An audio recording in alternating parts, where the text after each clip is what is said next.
Prepare-se para embarcar em uma jornada repleta de aprendizado, motivação e histórias de sucesso. Doses Milionárias, um programa que vai te proporcionar as ferramentas necessárias para conquistar seus objetivos e impulsionar sua vida pessoal e profissional. Doses Milionárias. Apresentação: Leonardo Rabelo.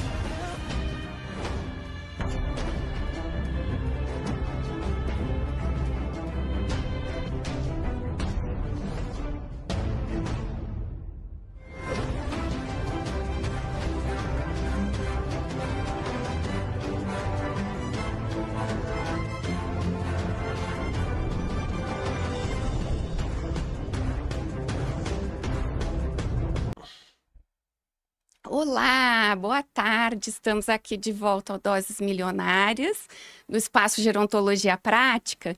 E hoje eu estou recebendo aqui dois convidados super ilustres, que têm agenda super cheia. E eu estou super grata deles terem aceitado estarem aqui comigo, para a gente falar um pouquinho das iniciativas em relação ao cuidado das pessoas idosas, tanto no sistema público de saúde, quanto no sistema privado. A gente está enfrentando aí uma demanda bem alta por conta do aumento da população idosa no Brasil. Já somos hoje 15% da população acima dos 60 anos. E em 2050, a previsão é que a gente chegue a 30%, 35% da população acima dos 50 anos, né? Dos 60 anos. Então, isso gera, obviamente, uma demanda da sociedade imensa. E eu tenho falado bastante aqui sobre economia prateada, né, gente? Porque é um nicho de mercado interessante para se empreender. Hoje em dia, no Brasil, nem 50% da demanda das pessoas acima de 60 anos chega a ser atendida pelo sistema hoje vigente. Então, é um mercado aberto aí. E eu hoje estou recebendo aqui o deputado Gilvan Máximo, que vai falar um pouco da parte de saúde pública, das iniciativas, das carretas da saúde. E a empresária Suleika Hagen, da Geroclínica, que é muito experiente com atenção domiciliar para pessoas idosas. Então, sejam muito bem-vindos e grata aí pelo aceite do convite. Eu sei que é apertado, né? Para mim também e a gente corre muito hoje em dia, né, gente? Vou começar pelo deputado Gilvan, porque o deputado Gilvan está aqui porque eu observei o trabalho das carretas da saúde e eu achei uma coisa assim fantástica. A gente tem um problema de prevenção em saúde, né? Hoje em dia no Brasil todo e aqui no DF, como no resto do Brasil também. E isso é uma oportunidade muito boa para que as pessoas consigam fazer prevenção em saúde. A gente precisa se preocupar com o envelhecimento dessas pessoas, que elas envelheçam com saúde. Então, gostaria que o senhor falasse um pouquinho para a gente do projeto, como ele surgiu, como tá sendo essa experiência. Primeiro, te agradecer pelo convite, dizer que o seu podcast tem uma audiência muito grande, uma grata satisfação estar aqui com vocês. Dizer que nós estamos tentando fazer a nossa parte para a saúde do Distrito Federal. São 23 milhões que a gente está aportando aí de emendas para a saúde e nós tínhamos um sonho, desejo do coração de abençoar as pessoas que tanto estão precisando aí de um atendimento na área médica, na área da saúde. Exames de imagem, exames laboratoriais. E Deus nos abençoou e nós estamos fazendo isso. Fazendo com que esse atendimento chegue lá na ponta, para as pessoas que mais precisam. Quando a emenda é bem aplicada, doutor, a emenda muda vidas e transforma a vida das pessoas. E é isso que está acontecendo com o programa das carretas, o programa Minha Saúde. É um programa inovador, é o programa de saúde móvel, o maior programa de saúde móvel da América Latina. São 6 carretas atendendo as pessoas, são 14 médicos atendendo. E a gente ali, agora há pouco, eu estava no Sol Nascente, acabei de chegar, uma senhora que descobriu que está com diabetes, descobriu que está com colesterol alto lá nos exames e descobriu também que está com uma pedra na vesícula. Olha, Ela está fazendo um mini check-up. Então ela fez 6 exames. Fez a mamografia, fez mais 5 exames e descobriu que está com colesterol alto, que está com um probleminha e fez do coração também. Então nós estamos levando na ponta esse atendimento para abençoar essas pessoas que tanto precisam. Amém, né, deputado? A gente tem esse problema da atenção primária, né? Que é sempre difícil de suprir. Eu sempre falo assim, quando alguém me fala, mas o governo não está fazendo, mas os políticos, não sei o quê. Enfim, a gente sabe que é muito difícil para a população de idosos, é muito grande, a população em geral, né? Nós tivemos um crescimento populacional importante no Brasil. E é um desafio conseguir suprir a atenção básica que faz justamente prevenção em saúde. Ju, né? Se eu puder acrescentar, Com certeza. na área privada, se a gente puder falar um pouquinho dos números da área privada, essa iniciativa, ela é, assim, fantástica, porque ela vai de encontro com os números da iniciativa privada. Se a gente pegar hoje o percentual de população no Brasil que tem plano de saúde, a gente está falando de 25% da população. É muito pouco, né, Suleide? Se a gente falar do Distrito Federal, a gente tem 27% da população do Distrito Federal com plano de saúde, que a ANS consegue mapear. Mas a gente tem ainda as operadoras de autogestão, que são os planos da Câmara, do Buriti, do Senado, né? Que não estão nesses números. Então, somos uma cidade privilegiada, né? Uma federação privilegiada, porque a gente acredita que seja em torno de 32% o número de pessoas, né, da população do Distrito Federal que tem esse acesso.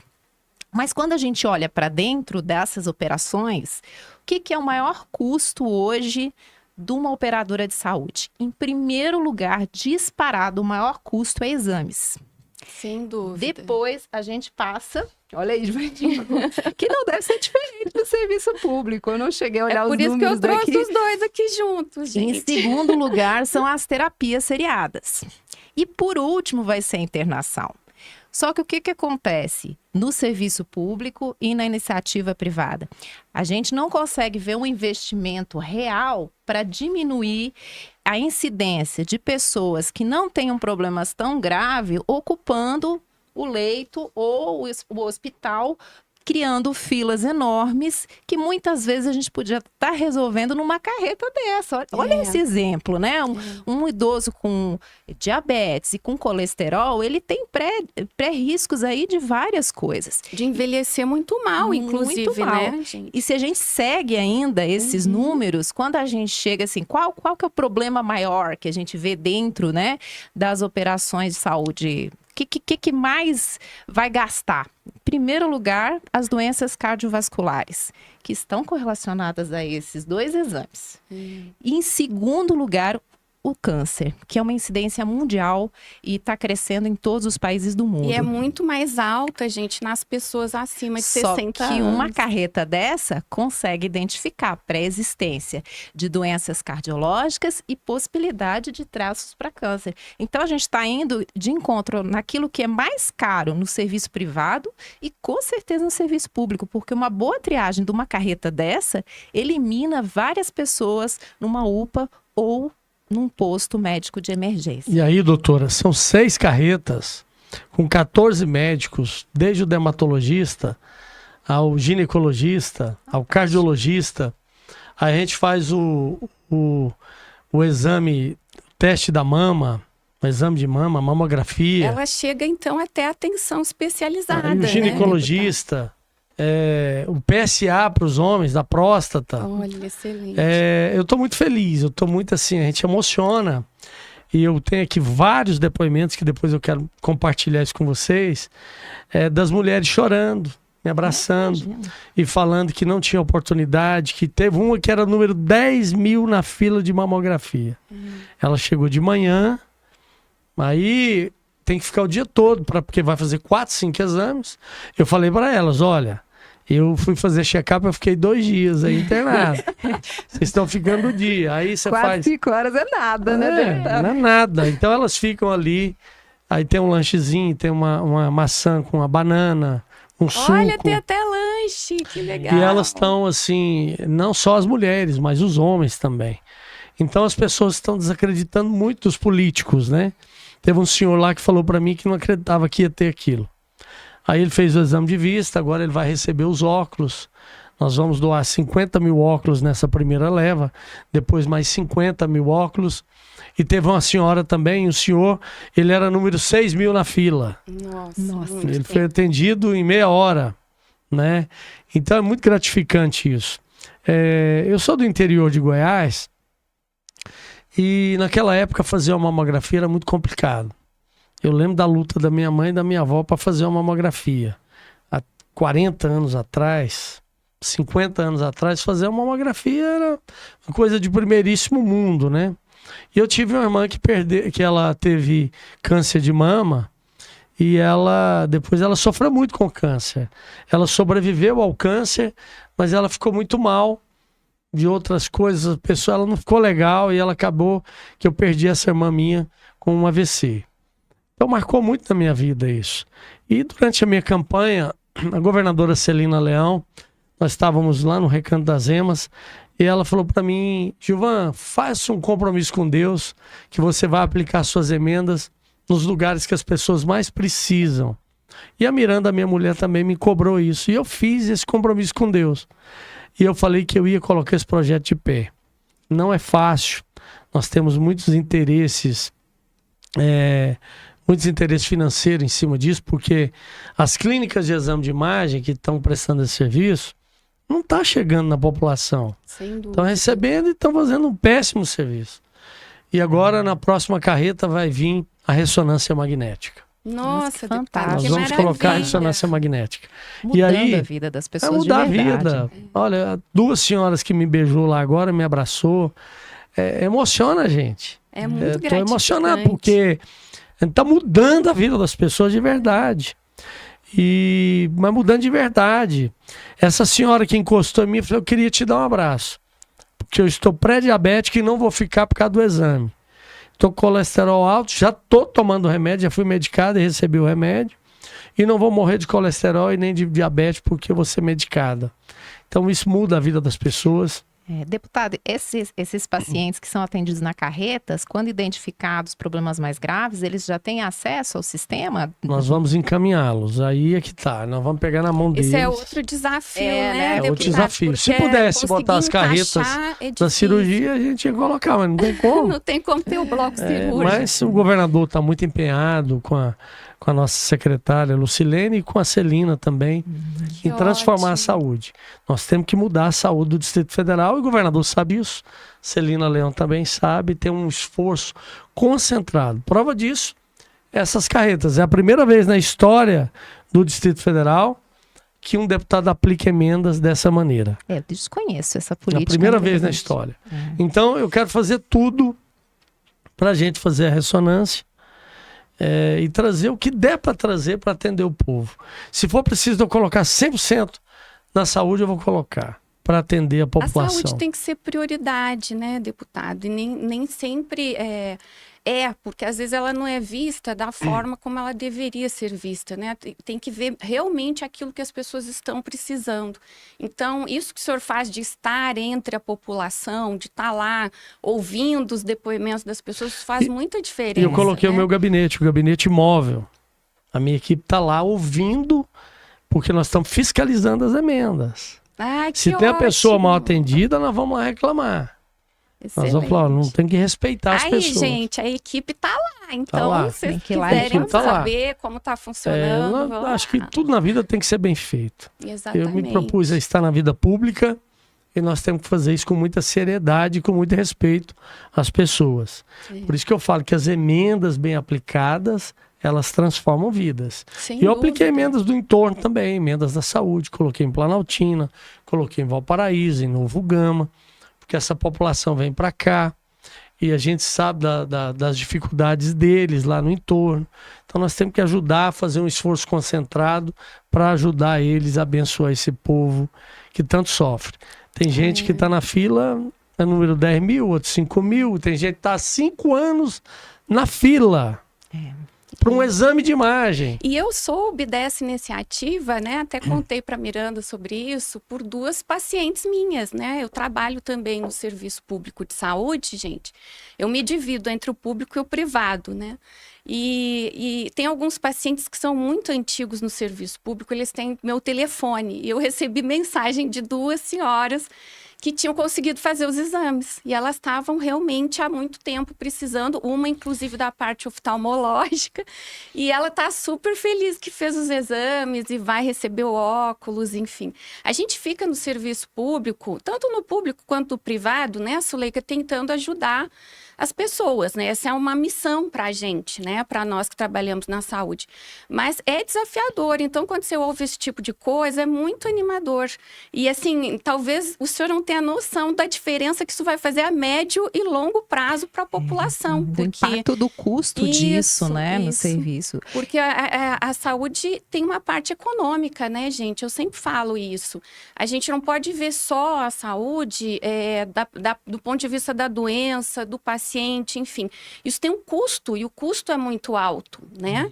Então, a gente precisa pensar economicamente. E a tendência desse custo é aumentar. E quanto mais a gente tiver prevenção e saúde, melhor. E quando tem um ente da família com uma doença, o pai, a mãe ou o filho, isso gera uma instabilidade financeira e uma instabilidade emocional na família. Sem dúvida. Né, doutora? Destrutivo. É destrutivo. A Suleika, que é mestre em saúde pública também e está há anos aí atuando no mercado, acho até interessante você comentar com a gente, Suleika, essa questão da família, porque você está lá no meio desse furacão todo que é para as famílias cuidar de uma pessoa idosa, né? Então tem essa parte financeira, tem o custo, tem a questão da administração do cuidado, né? E o seu home care, ele é um home care que tem um desafio que eu acho que é muito grande, que é não conseguir dar alta para os pacientes, né, Suleika? A gente tenta, né? É um cuidado contínuo, né? Eu falo que a gente tem o privilégio de entrar na casa dos pacientes, né? E fazer parte daquilo que é mais íntimo das pessoas, que é o dia a dia, o cotidiano, dentro do que é mais sagrado, que é a sua casa. Então, a gente participa das comemorações, das crenças religiosas, das escolhas, né? Da história de vida de cada paciente. E a família, nesses 15 anos de atuação, a família é o pilar de tudo, né? Então, se a família estiver desestruturada, é muito difícil a gente conseguir fazer um tratamento estruturado para o paciente. Sem né? dúvida. E normalmente, em 90% dos casos, a família fica completamente desestruturada pelo custo que isso impõe dentro da casa e pela dificuldade que é cuidar de um paciente idoso. E cada vez mais os nossos pacientes estão mais idosos. Sim. Então, eles não são mais um idoso de 65, 70, são idosos de 90, 95, 100 anos, né? Esses dias eu fui na festa de 2 pacientes nossos de 102 anos. Então, e super bem, tranquilos, né? 22 anos muito bem vividos. Histórias incríveis. Pessoas que construíram Brasília, que tiveram aqui desde a época da poeira levantando, né? Então, são privilégios. São privilégios poder fazer parte disso. E a gente tenta também dividir os custos dentro da realidade de cada família entre o público e o privado, porque as operadoras de saúde têm tido reajustes todos os anos. Os planos de saúde estão realmente muito caros para a população em geral. É muito difícil, é o sonho da maioria da população ter acesso a um plano de saúde. Mas só no ano passado a gente teve 18%. Esse ano mais 10%. Né? Quando chega a conta, é complicado. É assustador para as famílias. E desde a Covid, os custos no Brasil de saúde aumentaram muito, né? Esse ano a gente prevê um aumento de 10,5% a 11% nos custos de saúde. Você acha que os convênios não conseguiram se recuperar desse custo? A gente teve, durante a pandemia, um aumento do número de pacientes em utilização dos serviços pela pandemia, uma diminuição dos pacientes que fizeram tratamentos contínuos, exames, terapias, inclusive evitando internações, e a gente tem uma consequência disso, porque as pessoas não se trataram, né, por doenças múltiplas durante a pandemia. Sim. Elas ficaram em casa e abandonaram muitos tratamentos. Em contrapartida, a gente teve custos exorbitantes durante a pandemia. Houve, sim, uma exploração de valores nos fornecimentos de materiais, né? Claro que existia uma dificuldade, mas houve. Isso, tanto no serviço público, a gente acompanhou e tentou ajudar. E depois disso, as pessoas voltaram a começar a buscar os tratamentos. Então, a gente teve uma sinistralidade de planos de saúde de 90%. É altíssimo. Isso nunca foi visto na história do nosso país, né? E a gente tem, juntamente a isso, uma população que está envelhecendo muito mais do que no resto do mundo. Então, a gente tem a inversão aqui da pirâmide muito mais rápida do que em qualquer outro país do mundo. E estamos caminhando para uma geração de obesos. Então, a OMS já falou que o Brasil, em 2035, vai ter 41% da sua população adulta de obesos. Isso é um problema gravíssimo de saúde. E quem vai atender essas pessoas? Especialmente porque essas pessoas também vão envelhecer mal, né? Exatamente. Porque junto com a obesidade, a gente tem uma demanda de várias comorbidades que vêm com ela. E junto com isso, uma diminuição de profissionais na área da saúde. A gente já tem déficits de enfermeiros e médicos em quase todos os países da Europa, com captação de profissionais em outros países. Mas o Brasil tem muito médico, né, doutora? Porque é um dos países que tem mais médico é o Brasil, né? Graças ao incentivo público, a gente tem muita formação de médico nas universidades eu falo assim, com formação sólida, né? E a gente tem uma fiscalização do próprio MEC nessas formações com bastante rigidez, o que dá para a nossa população uma qualidade de serviço médico muito alta. Mas nós vamos ter problemas com enfermeiros, com fisioterapeutas, que são profissionais que não estão mais buscando os cursos universitários como a gente tinha antes. São profissões que no resto do mundo já estão em escassez e aqui vão começar. Isso é bem interessante, Suleika, porque eu sou fisioterapeuta de formação, né? Depois eu me especializei em gerontologia, virei gerontóloga.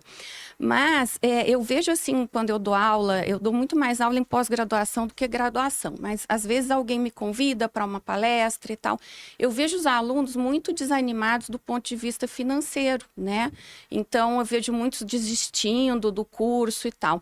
E eu acho, gente, que o Brasil é um país que ele é muito assim, ainda ligado com a questão de você não empreender, de você arranjar um emprego, de você passar num concurso público. E aí o que eu puxo na orelha deles, dos alunos, é que precisa empreender, né, gente? Porque a gente tem essa demanda que vem dessa economia prateada, que hoje no Brasil movimenta R$1,5 trilhão de reais, né? E já tem dados dizendo que quase 2 trilhões, né? Então é muito dinheiro e isso mostra pra gente essa demanda aí do mercado. Agora a pessoa precisa fazer um bom serviço para ela poder É isso que eu ia falar, a qualidade né? É o que o deputado estava falando aqui, que a clínica foi contratada e não presta um bom serviço. Peraí, gente, é dinheiro público que foi duro conseguir uma emenda com recurso para investir nisso, não foi, deputado? E aí, quando a população finalmente tem acesso ao serviço, o serviço não acontece. Vai acontecer as carretas da saúde. Isso aí, deputado. Já é um sucesso no DF. Eu consegui o aumento para a Polícia Militar no Distrito Federal. Ah, que ótimo! Eu fui, depois de Segurança 12 anos, gente, depois de 12 anos, eu consegui o aumento de 18% para nossas forças de segurança aí, Polícia Militar, Civil e Corpo de Bombeiro. E aí as pessoas falavam, você agora é o deputado da segurança. E agora nós lançamos aí esse programa que já é um sucesso. Eu repito, que é o maior programa hoje da América Latina em saúde móvel. E também é um sucesso. Aí hoje lá, pessoal, você é o deputado da saúde.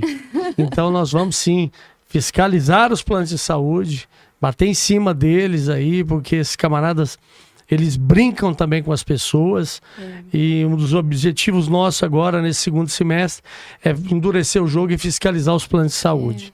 Eles tentam, na verdade, deputado, eu observo assim, meio que chutar para fora a pessoa idosa, né? Porque eles começam a observar que vão ter um gasto alto com isso, né? Então, não é um incentivo para a pessoa ficar. Eu falo assim que é a fase que a pessoa mais precisa, né, deputado, de assistência. É verdade. No momento que a pessoa mais precisa, ela é abandonada. Exatamente. E desprezada pelos planos de saúde. Então, nós temos que endurecer o jogo contra os planos de saúde.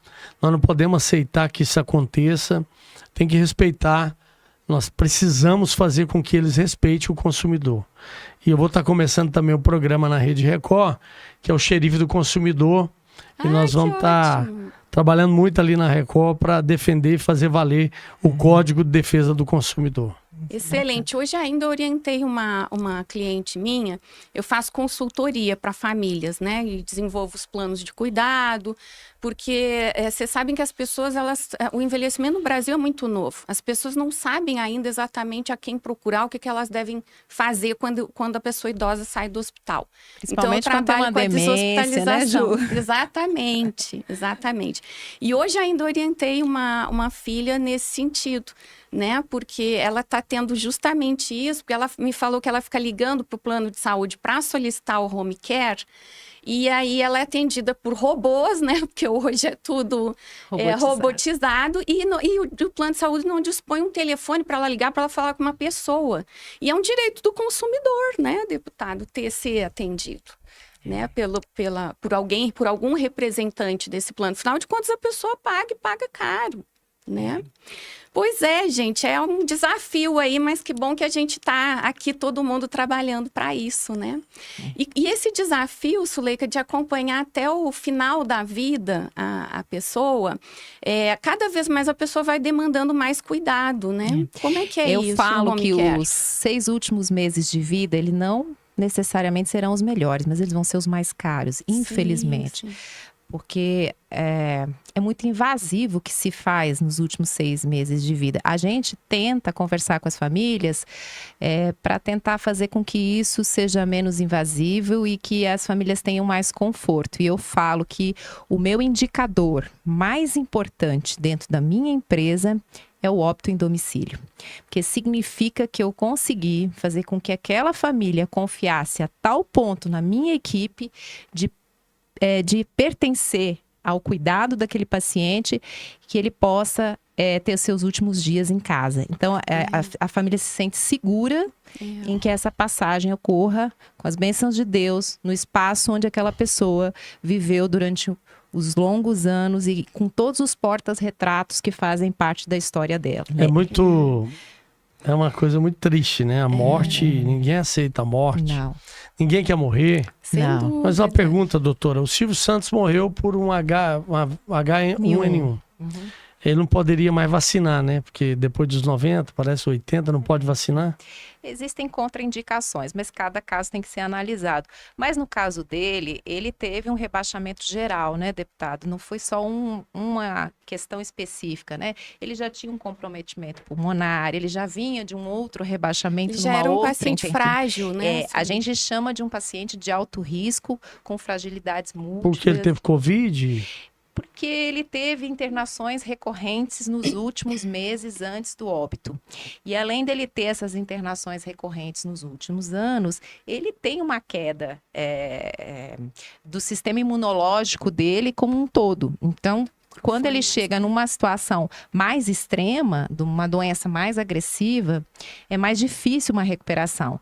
Suleika, então, me pediram aqui para você aproximar o microfone. Obrigada, Ju. É falta de experiência, viu? Eu sei cuidar dos pacientes. Todo mundo. É tão importante isso que você está falando. Né? Então, assim, há um rebaixamento em função daquilo que ele viveu nos últimos meses, deputado. Não só daquele momento específico, né? Ele é um paciente muito idoso, né? A partir dos 90 anos, com fragilidades recorrentes. Ele deve ter usado todo tipo, eu não sei quais foram os antibióticos, mas ele deve ter usado vários antibióticos até chegar ao final, né? Nesse último momento. E provavelmente muitas decisões médicas foram pautadas no que ele queria. Se ele queria ser entubado, entubado, se ele queria uma traqueostomia ou não. Algumas coisas ali, nesse momento, também são avaliadas para ver que tipo de finitude que esse paciente quer ter. E possivelmente foi respeitado o desejo dele. Eu acredito que, nesse caso, de não ser tão invasivo e ter Ele deve ter desejado falecer. Porque nós perdemos aí dois homens muito ricos, que é o Abílio Diniz. Sim, sim. Que ele foi com 80 e... Eu não lembro a idade dele, não, mas também já... 85, né, parece. Mas era um pouco mais jovem, né? Mas com era todo respeito ao Abílio Diniz, puxa a orelha dele onde ele estiver. Como é que ele vai pro meio da neve, pega friagem, como diz a minha mãe lá no interior? Ele também brincou com a sorte, né? Ele brincou com a sorte. Brincou um pouquinho, né? Porque ele foi pra lá de peito aberto, no meio da neve, né? O Silvio Santos já era mais comedido e tudo. Mas tem um histórico. É histórico dele como paciente. Então, a gente é um corpo e a gente precisa respeitar esses limites, né?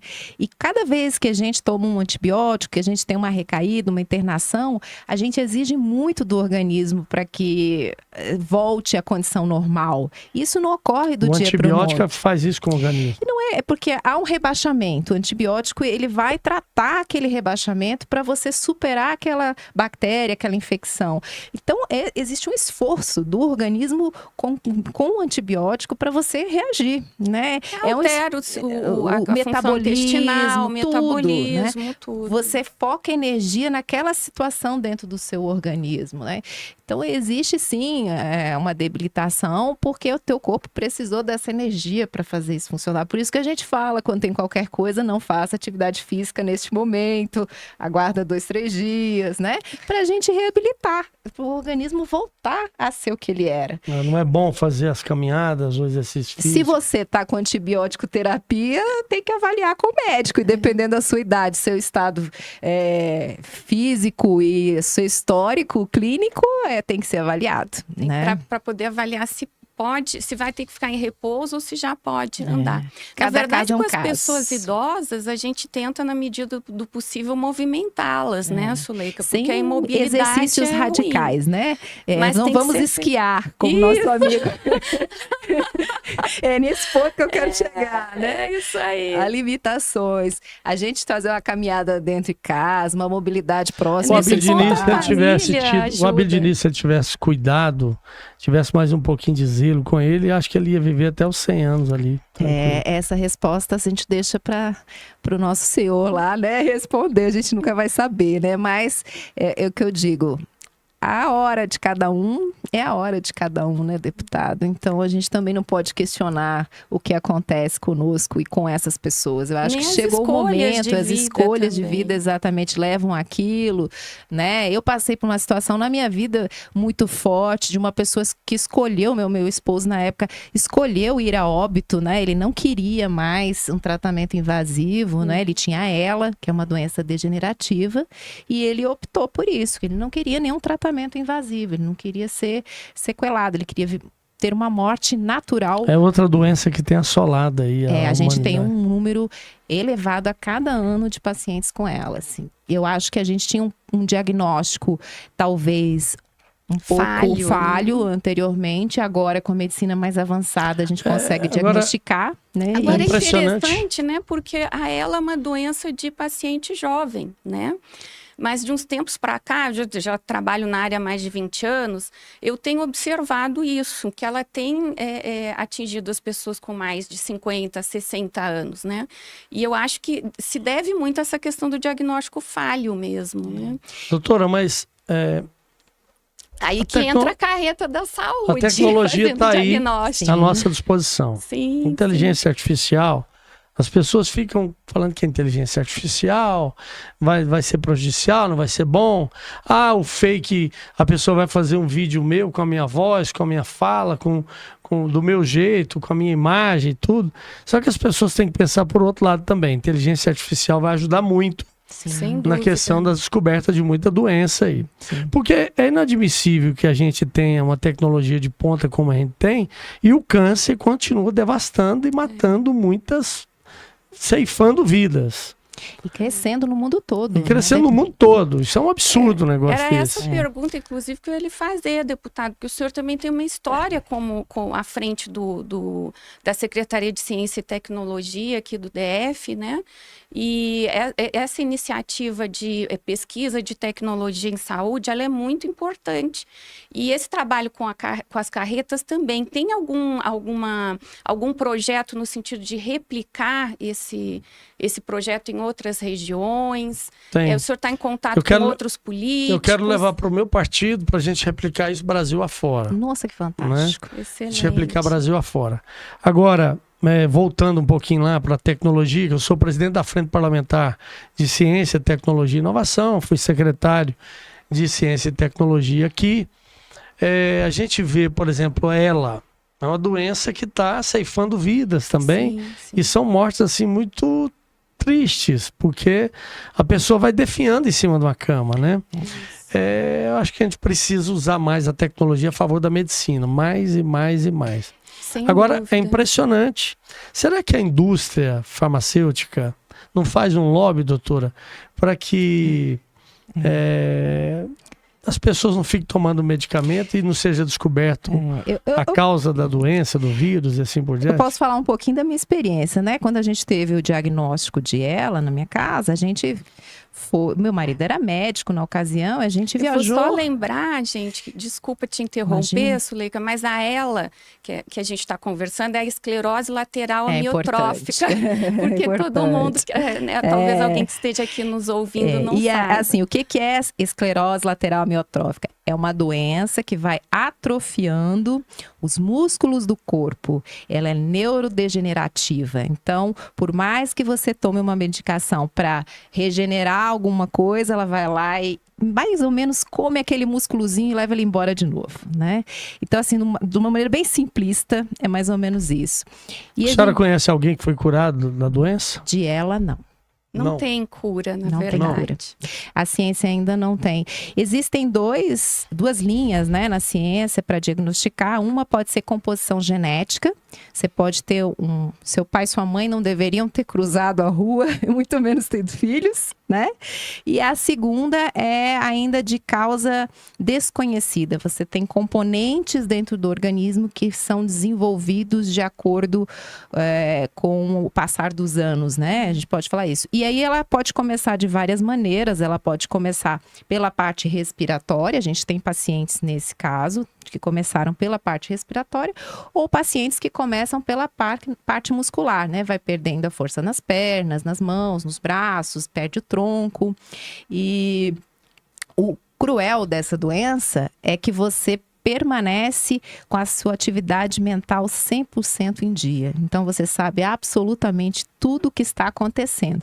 Mas, quando você chorar, você vai precisar de alguém para secar sua lágrima. Então, é um muito desafio cruel. Bem grande, né? É cruel para o paciente, é cruel para a família. Já perdi 2 amigos, uma amiga e um amigo com ela. E foi assim, algo que deixa a gente triste, né? Ver aquilo ali.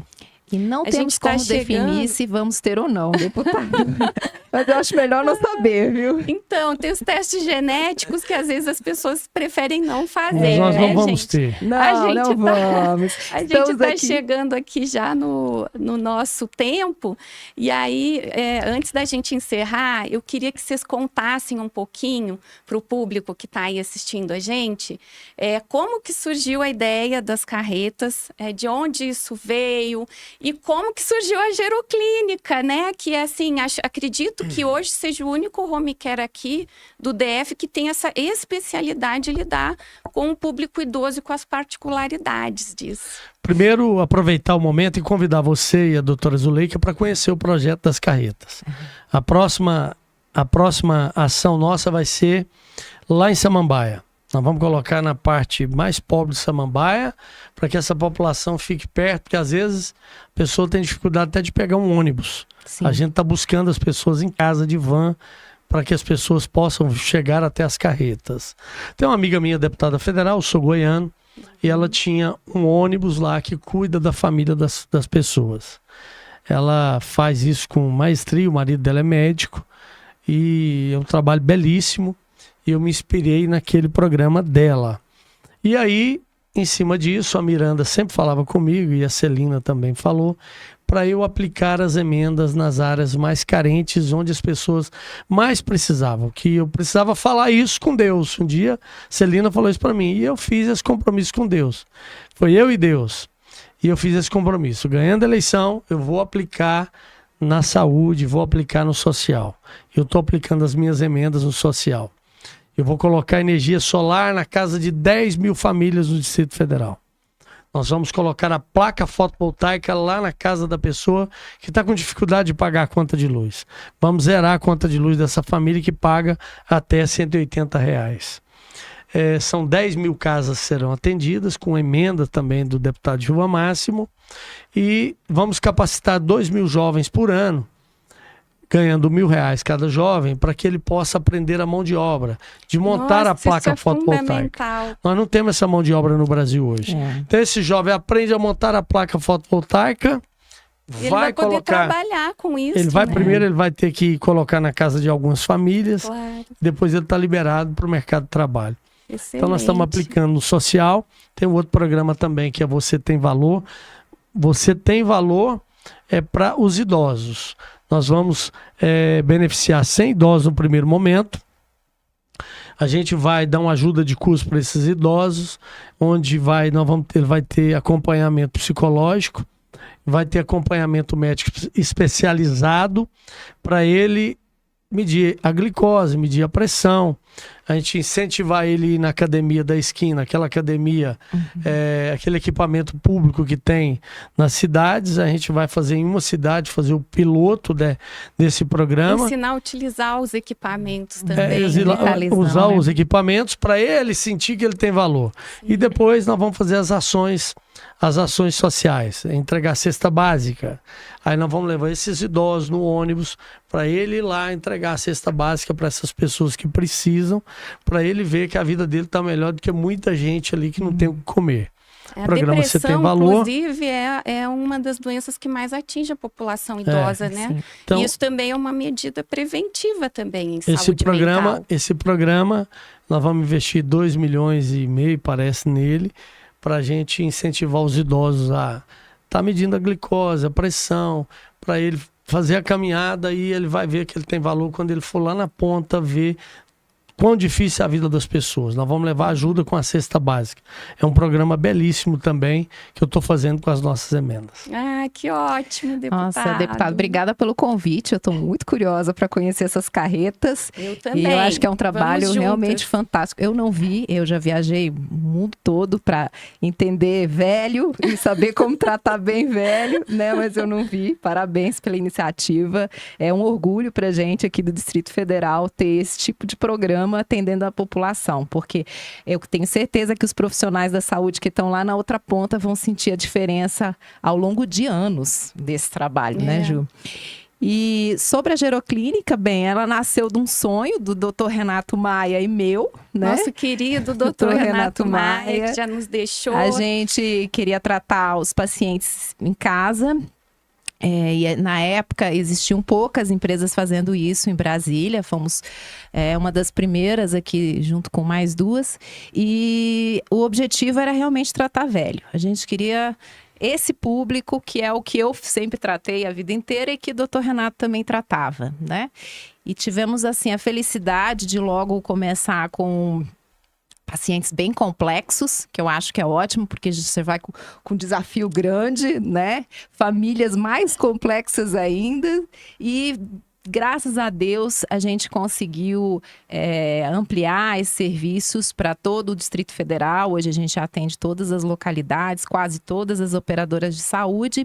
Já são mais de 45 mil famílias atendidas. Eu ia te perguntar isso. Quantos pacientes você está hoje acompanhando? A gente atendeu ao longo da história mais de 45 mil pacientes. Atualmente, a gente tem cerca de 300 pacientes entre internação domiciliar e assistência domiciliar, né? E vocês vão então, desde da deshospitalização, Suleika? Desde a deshospitalização até o acompanhamento pós-alta. A gente tem pacientes que têm alta e a gente fica muito feliz em poder dar alta para esse paciente, para ele voltar para as atividades, né, do dia a dia, não ser mais um acamado, né? É muito cruel isso, né? O fim de vida mais ativo é bem melhor, né? Com certeza. Mas uma das grandes preocupações que a gente tem é com essa questão, né, do que fazer com o tempo livre desses pacientes, aonde dedicar esse tempo, porque as famílias não têm mais esse tempo para doar para esse paciente, né? E aí sai a estrutura do home care, ele fica meio solitário, porque